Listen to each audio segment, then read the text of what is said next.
dimainkan oleh dua grup, masing-masing terdiri dari 4 sampai dengan 8 orang. Masing-masing grup memilih suatu tempat sebagai markas, biasanya sebuah tiang, batu, atau pilar sebagai benteng. Tujuan utama dari permainan ini adalah saling menyerang benteng. Masing-masing tim menentukan bentengnya, dapat berupa pohon, tiang, atau tembok. Mereka berusaha menawan anggota tim lawan agar dapat merebut benteng lawan. Permainan dimulai dengan salah satu anggota keluar dari benteng, maka anggota tim lawan akan berusaha menyentuh orang tersebut. Tetapi anggota tim pertama dapat langsung menyerang dengan berusaha menyentuh pemain yang keluar tersebut. Begitu pula dengan tim lawan. Untuk menghindari disentuh, mereka dapat kembali ke benteng masing-masing.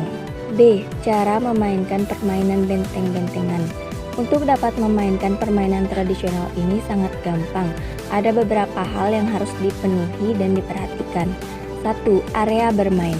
Permainan ini tidak memerlukan peralatan yang khusus dan banyak, hanya memanfaatkan lingkungan sekitar dan daerah yang tidak terlalu kecil agar permainan lebih menarik atau lebih menantang. Daerah atau area yang digunakan bisa menggunakan area yang luas.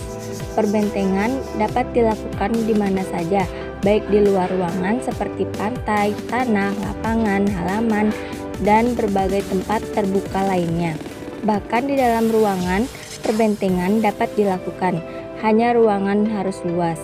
Apabila kita akan menentukan tempat permainan dapat ditentukan di lapangan berukuran minimal 8 x 8 meter. 2. Jumlah pemain. Permainan ini dibentuk menjadi dua kelompok sesuai dengan jumlah benteng, yaitu 2 buah. Setiap benteng minimal memiliki anggota 3 orang.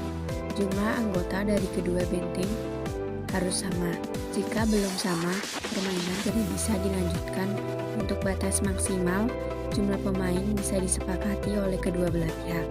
Diusahakan agar jumlah pemain disesuaikan dengan luas area permainan.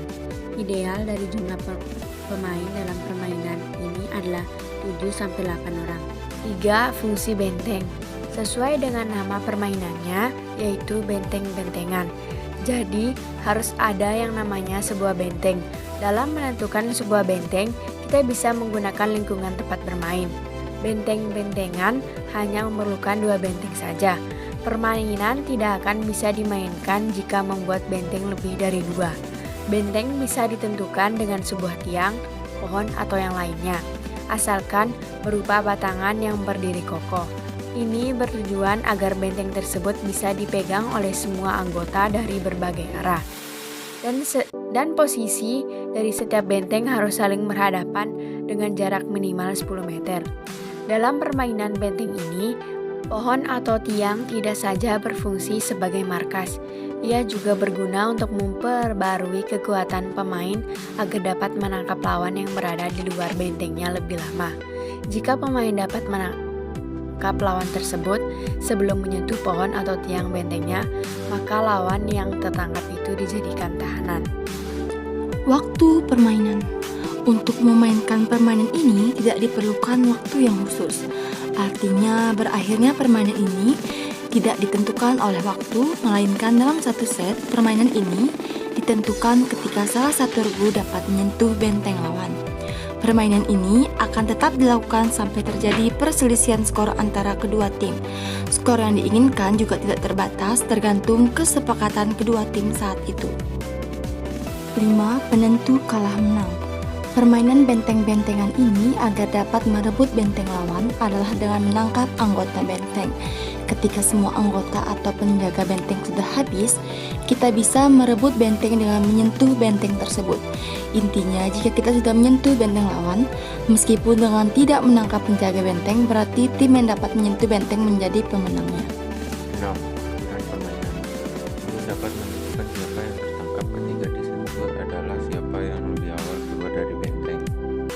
Jika salah satu lawan keluar dari benteng, maka penjaga benteng yang satu harus berhadapan dan berusaha untuk menangkap pemain lawan. Agar pemain yang keluar dari benteng pertama selamat dari lawan, dapat dibantu dengan pemain kedua yang keluar dari benteng dan melawan pemain yang ingin mengalahkan rekan. begitu juga seterusnya. Dalam permainan ini biasanya masing-masing anggota mempunyai tugas seperti penyerang, mata-mata, pengganggu, dan penjaga benteng. Permainan ini sangat membutuhkan kecepatan berlari dan kemampuan strategi yang andal. Jika pemain yang keluar dari benteng lebih awal kalah jumlah dari pemain lawan, pemain tersebut bisa kembali ke benteng agar selamat. Dengan menyentuh benteng kita sendiri, kita akan selamat dari serangan lawan. Jadi syarat untuk dapat mematikan penjaga benteng lawan adalah dengan menyentuh pemain lawan yang keluar dari bentengnya lebih awal dari kita. 7. Cara menangkap tawanan. Cukup dengan menyentuh anggota badan dari penjaga benteng lawan. Jika pemain melihat lawan keluar dari bentengnya, biarkan dia mendekat. Jadi salah satu dari pemain satu kelompok yang mampu berlari cepat. Ketika dirasa jarak musuh dengan pemain sudah dekat, segera kejar musuh sekuat tenaga dan sentuh badannya. Selain itu, segera kembali ke markas agar tidak dikejar oleh teman yang musuh. Jangan lupa untuk menyentuh pohon atau tiang agar kekuatannya pulih. Yang terkena tadi tidak bisa ikut bermain karena sudah dianggap menjadi tawanan. 8. Cara memainkan. Cara bermain benteng. A. Permainan ini dimulai dengan dua kelompok yang masing-masing terdiri dari 4 sampai dengan 8 orang. B. Selanjutnya masing-masing kelompok memilih tiang atau pilar sebagai benteng. Di sekitar benteng tersebut terdapat area aman untuk kelompok yang memiliki tiang atau pilar tersebut. Bila di area aman, mereka tidak perlu takut terkena lawan. C. Para anggota kelompok akan berusaha menyentuh lawan dan membuatnya tertawan. D. Pemain harus sering kembali dan menyentuh bentengnya karena penawan dan yang tertawan ditentukan dari waktu terakhir menyentuh benteng.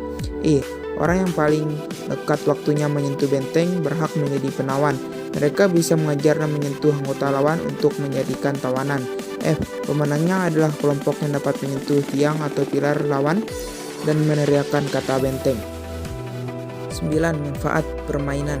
Seperti yang dipaparkan di atas tentang cara memainkan permainan ini dapat melatih gerak badan pemain.